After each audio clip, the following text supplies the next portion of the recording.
തെറ്റ് ചെയ്യില്ലെന്ന് അമ്മയ്ക്കറിയാം. ഇതിനു പിന്നിൽ കളിച്ചവരെയെല്ലാം ദൈവം രക്ഷിക്കട്ടെ. കേരള സർവകലാശാല കലോത്സവത്തിൽ കോഴ ആരോപണം നേരിട്ട വിധികർത്താവ് ഷാജി പൂത്തട്ട വിഷം കഴിച്ച് മരിക്കുന്നതിന് മുമ്പ് എഴുതിയ ആത്മഹത്യാക്കുറിപ്പിലെ വാചകങ്ങളാണ് ഇപ്പോൾ പുറത്തുവരുന്നത്.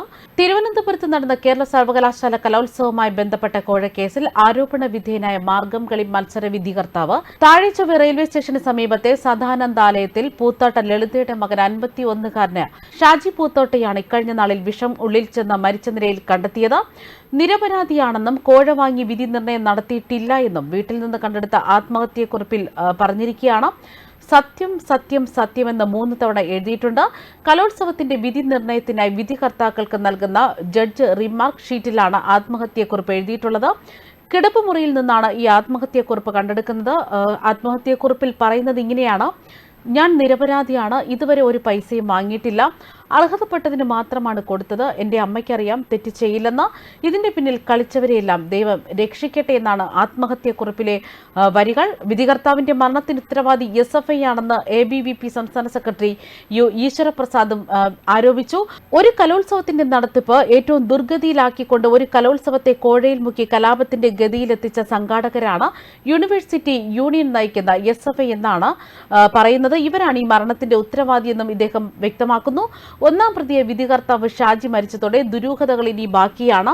SFI നേതൃത്വത്തിനെതിരെയുള്ള യൂണിയനെതിരെ ആരോപണം കടുക്കുകയാണ്. ഇപ്പോൾ ഈ ഒരു സാഹചര്യത്തിലും ഷാജി ഉൾപ്പെടെ 3 പ്രതികളുടെ മൊഴിയെടുക്കാൻ തിരുവനന്തപുരം കണ്ണോന്മെന്റ് പോലീസ് സ്റ്റേഷനിലേക്ക് ഇന്ന് വിളിപ്പിച്ചിട്ടുണ്ടായിരുന്നു.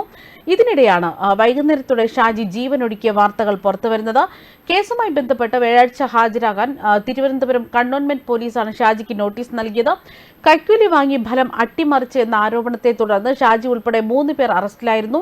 ഷാജിക്ക് പുറമെ പരിശീലകനും ഇടനിലക്കാരനുമെന്ന് സംശയിക്കുന്ന കാസർഗോഡ് പരപ്പ സ്വദേശി ജോമെറ്റ്, മലപ്പുറം താനൂർ സ്വദേശി C സൂരജ് എന്നിവരെയാണ് സംഘാടകരുടെ പരാതിയുടെ അടിസ്ഥാനത്തിൽ കണ്ണോന്മെന്റ് പോലീസ് അറസ്റ്റ് ചെയ്തത്. ഷാജിയുടെ ഫോണിലേക്ക് ജോമെറ്റും സൂരജും പല ഫോണുകൾ വിളിക്കുന്നതും സന്ദേശങ്ങൾ അയക്കുകയും ചെയ്തിരുന്നു. മത്സരത്തിന് പിന്നാലെ വിധികർത്താക്കളുടെ അനുമതിയോടെ ഫോണുകൾ പരിശോധിക്കുകയും ജോമെറ്റ്, സൂരജ്, സോനു എന്നിവരെ യൂണിവേഴ്സിറ്റി കോളേജിലേക്ക് വിളിച്ചു വരുത്തി ചോദ്യം ചെയ്തിരുന്നതായും സംഘാടകർ പറയുകയാണ്. ഇതിനിടെ കേരള സർവകലാശാല യുവജനോത്സവത്തിൽ മത്സരഫലം അനുകൂലമാക്കുന്നതിന് സഹായിക്കണമെന്നാവശ്യപ്പെട്ട് ചിലർ തന്നെ സമീപിച്ചിരുന്നുവെന്നും കോഴ ആരോപണം നേരിട്ടതിനെ തുടർന്ന് ആത്മഹത്യ ചെയ്തു എന്നുമാണ് ഷാജിയുടെ കുടുംബം പറയുന്നത്. ഷാജി തന്നെയാണ് ഇക്കാര്യം പറഞ്ഞതെന്നും സഹോദരൻ അനിൽകുമാർ വ്യക്തമാക്കുന്നു. സംഭവത്തിൽ ഷാജി നിരപരാധിയെന്നാണ് കുടുംബം പറയുന്നത്. ഇക്കഴിഞ്ഞ ദിവസം വൈകിട്ടാണ് ഷാജിയെ കണ്ണൂരിലെ വീട്ടിൽ മരിച്ച നിലയിൽ കണ്ടെത്തുന്നത്. പോസ്റ്റ്മോർട്ടത്തിന് പിന്നാലെ ഉച്ചയ്ക്ക് 12 മണിയോടെ ഷാജിയുടെ മൃതദേഹം വീട്ടിലെത്തിക്കും. തുടർന്ന് പയ്യാമ്പലത്ത് സംസ്കാര ചടങ്ങുകൾ നടക്കും. മത്സരഫലം അനുകൂലമാക്കി കൊടുക്കണമെന്നാവശ്യപ്പെട്ട് ചിലർ ഫോണിലൂടെ ബന്ധപ്പെട്ടിരുന്നു. ഒരു ടീമിന് കൊടുക്കണമെന്നാണ് അവർ ആവശ്യപ്പെട്ടത്.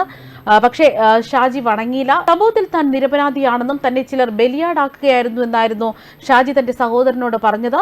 വീട്ടിലേക്ക് തിരിച്ചെത്തിയ ഷാജി അസ്വസ്ഥനായിരുന്നു. മാനസിക പ്രയാസത്തിൽ ഷാജിക്ക് മറ്റുള്ളവരോട് അധികം സംസാരിക്കാൻ സാധിച്ചില്ല. തെറ്റ് ചെയ്തിട്ടില്ലെന്ന് അമ്മയെ മാത്രം ബോധ്യപ്പെടുത്തിയാൽ മതിയെന്ന് ഷാജി വീട്ടുകാരോട് പറഞ്ഞു. ബുധനാഴ്ച രാവിലെ തന്നെ മുറിയിൽ കയറിയ ഷാജി വൈകിട്ട് പുറത്തിറങ്ങാത്തതിനെ തുടർന്ന് വീട്ടുകാർ മുറി തുറന്ന് നോക്കിയപ്പോഴാണ് മരിച്ചതായി കണ്ടെത്തുന്നത്. താൻ നിരപരാധിയാണെന്നും ഇതുവരെ പൈസ വാങ്ങിച്ചിട്ടില്ലെന്നും അർഹതപ്പെട്ടവർക്ക് മാത്രമാണ് മാർക്ക് കൊടുത്തതെന്നും തെറ്റ് ചെയ്യില്ലെന്ന് അമ്മയ്ക്ക് അറിയാമെന്നുമായിരുന്നു ഷാജിയുടെ ആത്മഹത്യാക്കുറിപ്പ്.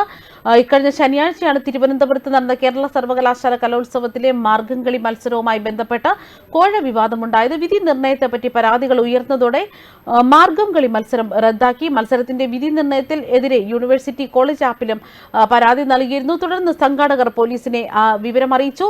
സ്ഥലത്തെത്തിയ പോലീസ് ഷാജിയും മറ്റ് 2 പേരെയും കസ്റ്റഡിയിലെടുത്തു. ഇതിനിടയിൽ ഇവർക്ക് ഇവിടെ വെച്ച് മർദ്ദനമേറ്റതായും പോലീസ് പറയുകയാണ്. നിരപരാധികളായ തങ്ങളെ കേസിൽ കുടുക്കിയതാണെന്ന് SFI പ്രവർത്തകർ മർദ്ദിച്ചെന്നുമാണ് 2-ാം പ്രതി ജോമറ്റ് പറയുന്നത്. യൂണിവേഴ്സിറ്റി ആസ്ഥാനത്തിന് സമീപത്തെ വേദിയിലും പോലീസ് സ്റ്റേഷനിലും ഷാജി ഭയപ്പെട്ടാണ് നിന്നതെന്നും പറയുന്നു. അന്ന് രാത്രി തന്നെ ഇവരെ ജാമ്യത്തിൽ വിട്ടു. 11-ാം തീയതി വീട്ടിലെത്തിയ ഷാജി മനപ്രയാസം ബന്ധുക്കളെ അറിയിച്ചു. ഷാജിക്കെതിരെയുള്ള കൈക്കൂലി ആരോപണം വാസ്തവവിരുദ്ധമാണെന്ന് ചിലർ ചൂണ്ടിക്കാട്ടിയതായിട്ടാണ് ബന്ധുക്കളും പറയുന്നത്. ന്യൂസ് ഡെസ്ക് കർമ്മ ന്യൂസ്.